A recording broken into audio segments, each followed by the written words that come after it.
Hi everybody and welcome to Safe Diving. So as with so many things in this world, scuba diving regulators are all built and sold with fancy sounding features to improve your diving experience. But if you're new to scuba diving and don't know the terminology when buying your first set of regulators, can be a little bit confusing. So in this video, I'm going to run through all of the different features that you'll often see when describing a scuba diving regulator and what they do for you as a diver.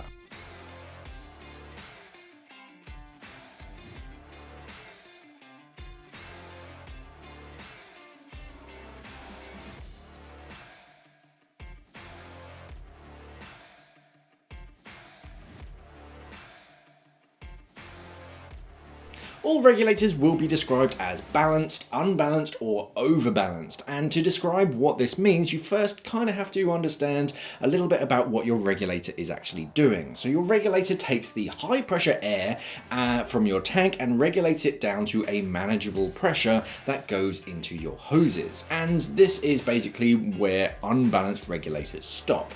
This is fine at shallower depths where the water pressure around you isn't that great, but the deeper you go with an unbalanced regulator, the harder it will be to draw gas to breathe from because of the ambient water pressure around you, and this is where balanced regulators step in. Balanced regulators will use the water pressure around them to change the pressure that goes into the hoses so that they are always deliver the same amount of gas at any depth. Now, yes, on most dives this isn't going to be much of a problem, but where it does become a problem is if something goes wrong and two divers need to breathe through a single first stage at depth. Then an unbalanced regulator may struggle because they can only deliver a certain amount of gas. Overbalanced regulators take it to the next level by actually increasing their performance the deeper down they go, so that even if two divers are breathing hard at the same time at depth, you'll both be able to get more than enough gas to breathe. There's also a different type of balancing in some regulators, which is made so that regulators work no matter what your tank pressure is. Most regulators use a spring to hold a valve shut until you draw a breath, but as the pressure in your tank drops, the force pushing against that spring is getting weaker and weaker, so at lower tank pressures, it can actually get harder to breathe. A lot of regulators are made to compensate for this though, but some manufacturers define this as balanced, so just double check what kind of balancing your regulator has when you're first buying it.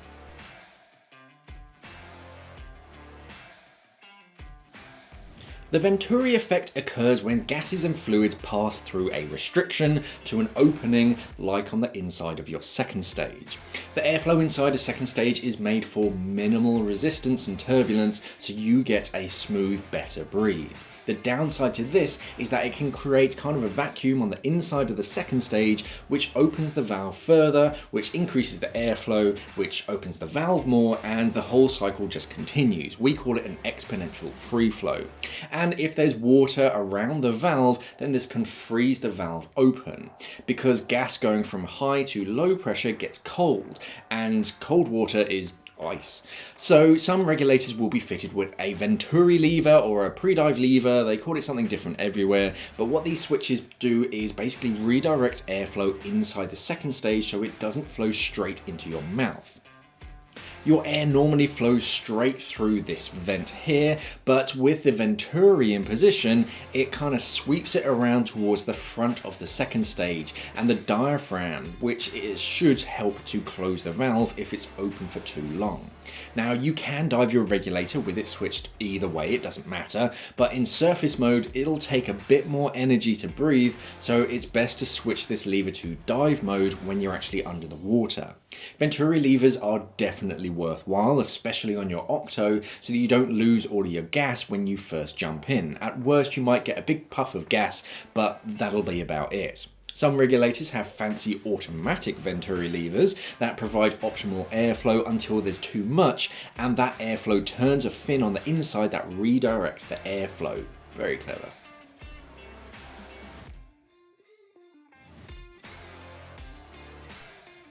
Your second stage is a demand valve that opens whenever you inhale and closes whenever you stop, but they're always holding back pressure that's inside the hose trying to get in, and they do that with another spring holding a valve closed. Some do it in different clever ways, but most will just have a little spring. These will be set up by a technician in a factory or by your dive center because they're all internal and you shouldn't really be fiddling around with them, but some regulators have a breathing adjustment knob that can either be screwed in to apply more pressure behind that spring, helping it out, which makes it harder for the valve to open, or you can unscrew it to make it easier to open the valve. An easy to open valve sounds better though, right? Well, remember the previous point, if the valve opens too much, then there's more of a chance that it'll stick open. So what a lot of divers do is screw the adjustment knob all the way in whenever that second stage is out of your mouth, so that it's harder for it to free flow. And when it goes into your mouth, you dial it out so it's easier to breathe. This can also help to keep your regulators working properly for longer between services. Less pressure on that little spring means that it won't be digging into the sealing seat as much as when it's dialed out as much as possible. If you leave it screwed in too much during storage, then your regulators are more likely to leak as time goes by.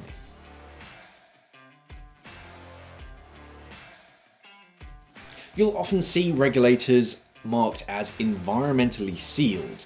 Because of the balancing I spoke about earlier, your first stage needs to be exposed to the surrounding water pressure. Only the water that we dive in is often full of salt, algae and other nasty stuff that you don't want inside your regulator.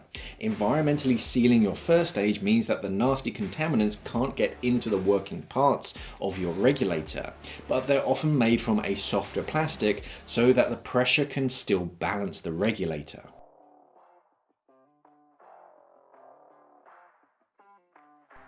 I mentioned earlier that gases going from high pressure to low pressure get cold. It's like when you spray a can of deodorant or paint a lot. It gets cold, the can gets cold. So for cold water diving, you'll often see heat sinks at key parts of your regulator, normally around the valves so that they can transfer heat faster. Utilising big metal fins increases the surface area to volume ratio so it can basically absorb heat from the surrounding water. Regulators with metal heat sinks like this will function better in colder waters.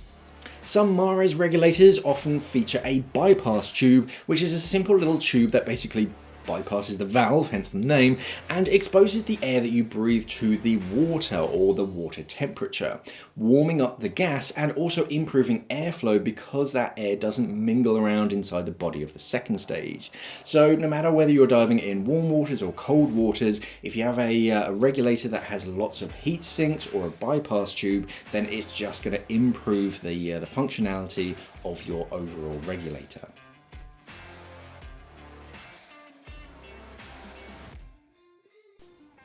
Most second stages are made from plastic. The manufacturers will call it a thermo-technopolymer or something, but it's plastic, which is light and effective, but relatively fragile and not so good at transferring heat. A metal-bodied second stage will be stronger whilst also improving the cold water performance. They also have another benefit in that the metal surface on the inside often allows moisture from your breath to condense inside, so that the air that you're breathing doesn't feel quite so dry. We use 3 different metals when it comes to regulators. Most are made from marine grade chrome plated brass, which is a great choice. It doesn't rust, it transfers heat pretty easily, and it's unfortunately quite a soft metal, so you can dent it quite easily, and the chrome plating can actually flake off if you don't look after it. Titanium is a light and strong alternative, and again it can't rust, but it doesn't do so well in cold waters or in high concentrations of oxygen. And I can only think of one regulator, but that's made from steel, which is made, it is better for serious cold water diving, but otherwise brass is best. So when you're choosing whether to get a metal bodied second stage, they're usually the top tier of the regulator manufacturers, so they're usually a bit more expensive, but if you do get the shot to get a metal bodied second stage, then I can definitely recommend them. They're much stronger, and they just kind of last a lot longer. They can put up with a lot more abuse. The downside is they're a little bit heavier, and yeah, because they're normally at the sort of higher end of the range, they're normally a bit more expensive. If you're just doing normal diving, then sort of marine grade brass. If you're only traveling but you're not going anywhere cold or dealing with high concentrations of oxygen, then titanium is a great choice. It is much more expensive, but it's much lighter. And if you're doing some proper serious Arctic level diving, then sort of steel might be an option worth looking at.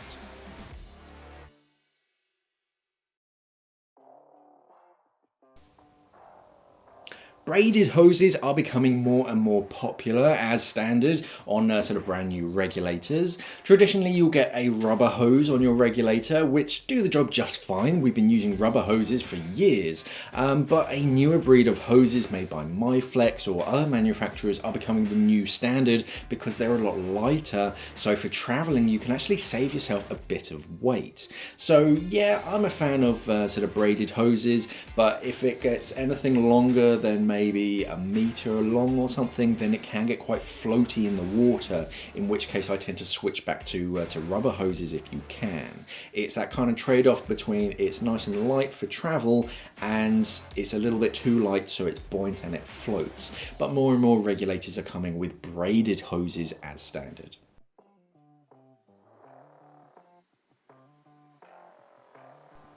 Connecting your hose to your second stage, you can fit a swivel joint.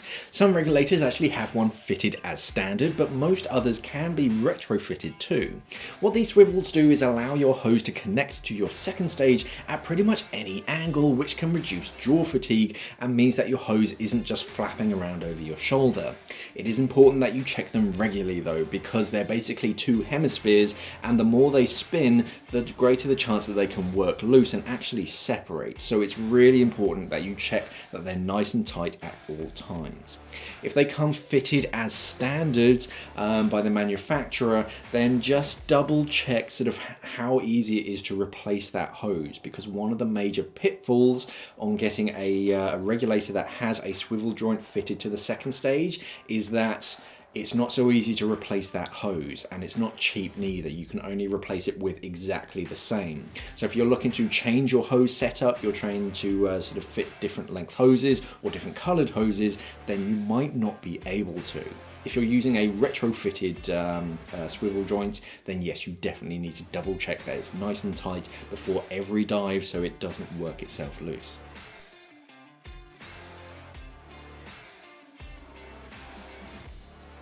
You can sometimes find a swivel on the first stage too. This makes hose routing much easier and reduces strain on the hoses by allowing the part of the first stage to rotate so that the hose can actually move a little bit if it's pulled, and so that you can route your hoses a bit neater behind you so they don't bump into things and put any kind of strain on the hose.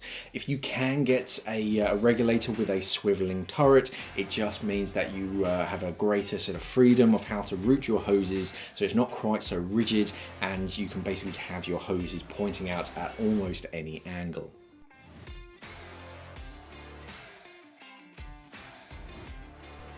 The purge button on the front of your regulator is important. You don't use it that much on a dive, but if you need to, you need it to work properly. Many regulators will have a soft plastic purge button, which might look good, but to be honest, after a few years, they often tear and need replacing. A solid piece of plastic as a purge button is more likely to last much longer, and many of them now are actually hinged, so only one side of the button moves. This is nice because you have more control over how much you actually purge, and the button is less likely to jam in a certain position by accident. On a similar note, you can find some purge buttons that have a storage mode. Much like breathing adjustment I spoke about earlier, these can take the pressure off the sealing surface so it doesn't bed in quite so fast. So if you can find a second stage that has some kind of storage mode, then it's going to make your regulator last much longer, so it's not going to start leaking after about a year or so.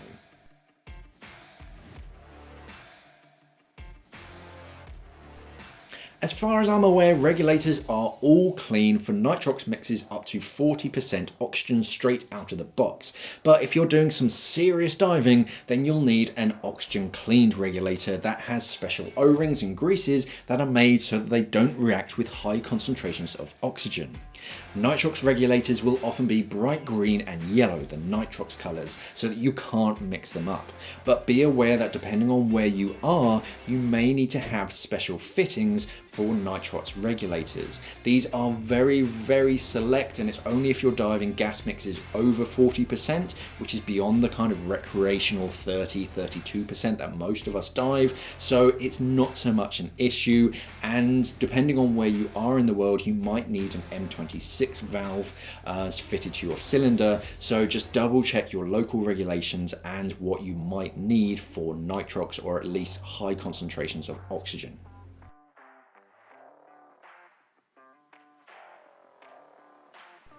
These are quite rare nowadays, but I love them to bits. You can find some regulators that are side exhaust, so they are inherently ambidextrous. Now I love these because there is no right or wrong way up, they are always the right way up. So this means that hose routing is much easier, and donating it in an emergency is much easier too.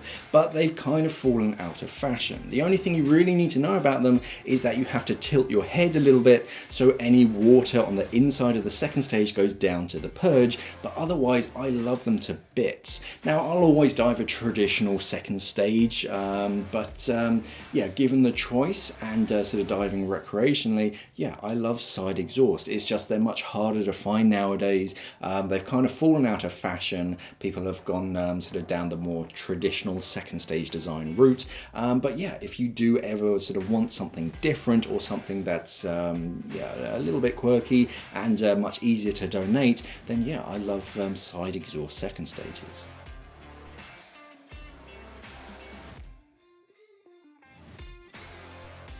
And finally, onto probably the most important feature of a regulator, and that's how often you should get them serviced.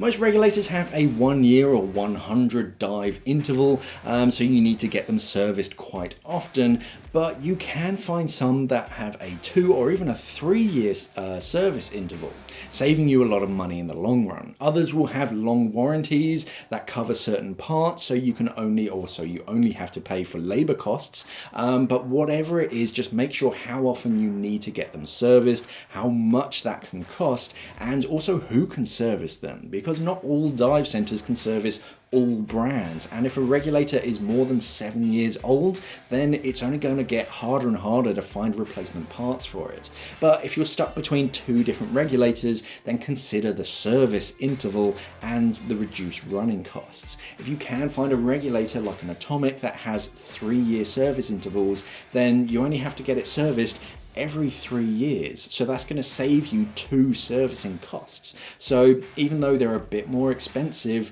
that initial capital, you're going to make that money back because you don't have to get it serviced quite so often. It's really up to you, but yeah, look for other kind of service plans. Sort of different brands like Oceanic, they used to have a lifetime warranty, so you didn't have to pay for the replacement O-rings and the little parts. You'd only have to pay the technician to get them to actually replace them. The only downside is that you had to get them serviced every single year, which is a pro and a con. It's a pro because your regulators are getting serviced really, really often, so they're nice and fresh and they're never going to falter. The downside is that yeah, you without your regulators for a couple of weeks every year, and yeah, you have to pay that labor cost. But you're still sort of making that money back because you don't have to pay for the parts. So there are all of the features that I could think of, other than maybe the colour, but what features can you think of, or what features have I forgotten? If you've come across something that you don't understand on a product page, then let me know what that is, and I'll let you know what it means and if it's ultimately really worth it. But yeah, let's talk about regulators in the comments below. Okay, so thank you very much for watching this video. On my channel, I upload videos every single week all about how to become a better scuba diver. Now, I've been working in and around the diving industry for a very long time now, and I have a lot of advice that I can help you out with. So if you need any help or advice with anything to do with scuba diving, just let me know in the comments below and subscribe to my channel, because I'll probably make a video all about it to help you out. So you can click here to check out one of my latest how-to videos to upgrade your equipment and your diving, and click here to check out one of my scuba diving advice videos. Thank you for watching, and of course, safe diving.